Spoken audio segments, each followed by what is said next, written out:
Story time. Hey guys, it's Braden here. I just want to let you know about this new Restore One trip that's coming up in the 7th of January next year, 2017.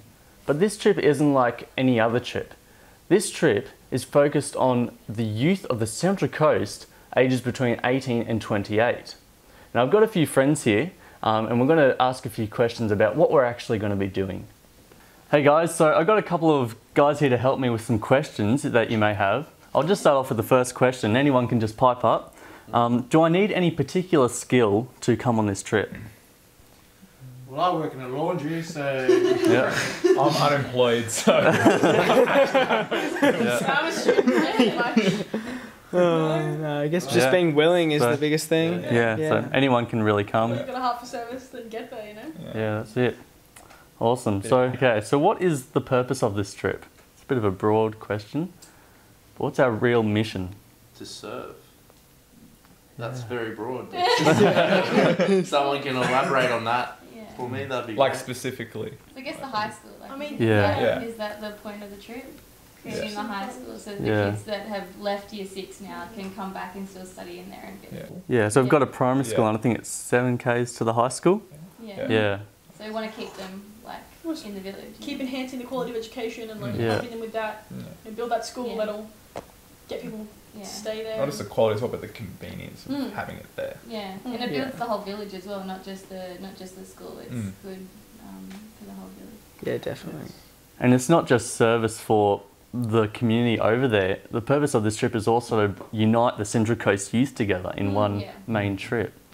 It's true, it's crazy how close you become on trips like that. Yeah, and how much of an impact you have on yourself when you come back. Okay, next question. Do we get to see much of Cambodia as in the cultural and tourist kind of side on this trip?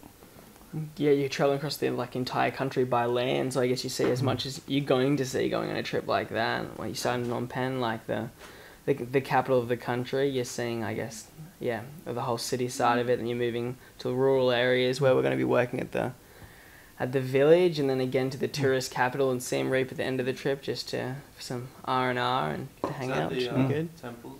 Yeah, exactly. Seeing temples, like And Restore One, make sure that you see like all the historical stuff too. Yeah. Like killing fields and S21. You understand why the country's the way that it is. Yeah. Massively eye-opening. Okay, next question. Do we get to hang out or interact with the locals and the kids? That's kind of an obvious. That's what we're doing the whole time. Yeah, it's all about relationships and interacting. Yeah. So this is a bit of a different one. How much will the trip cost? What were you saying? You saw flights? Yeah, so Asia, constantly cheap flights. You're getting around, like especially because most people are going to be students, like whether it be like high school or uni and things like that. You'll be able to get cheap student flights. The sooner, the earlier you book, so much cheaper. The maximum was $3 grand. And you give $1,000 to the charity to Restore One, and that goes towards all the building costs and just like all the projects that we're doing out there. And then it's about $1,000 for like internal travel as well as accommodation, and they're organising everything for you. Everything. So Restore One, you pretty much give $900 US to Restore One at the start of the trip, and they look after accommodation, food, all sorts of touristy stuff. Yeah, the whole lot, and it makes it so much easier. The whole. The whole lot. So you eat so well. Like every single meal, like you get full. I can eat a lot.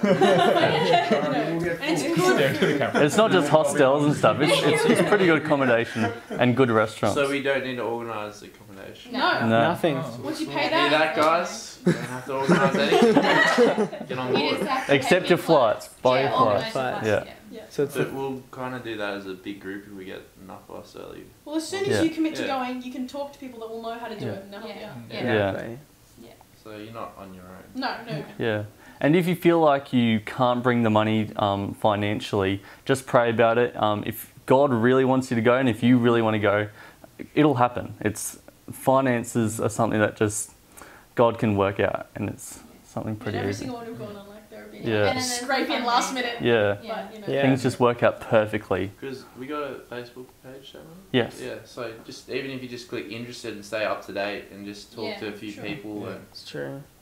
Chuck ideas for fundraisers in there too. Fundraisers. Yeah. Definitely. Yeah, we'll be doing lots of fundraising throughout the year. People love Yeah. giving. Yeah, it's true. Yeah. It's true. It's pretty awesome. Hey, so if you're interested at all on coming on the trip, we've got an information night. It's at 6 p.m. the 1st of May at the Central Coast Adventist School Hall. We'd love to see you there.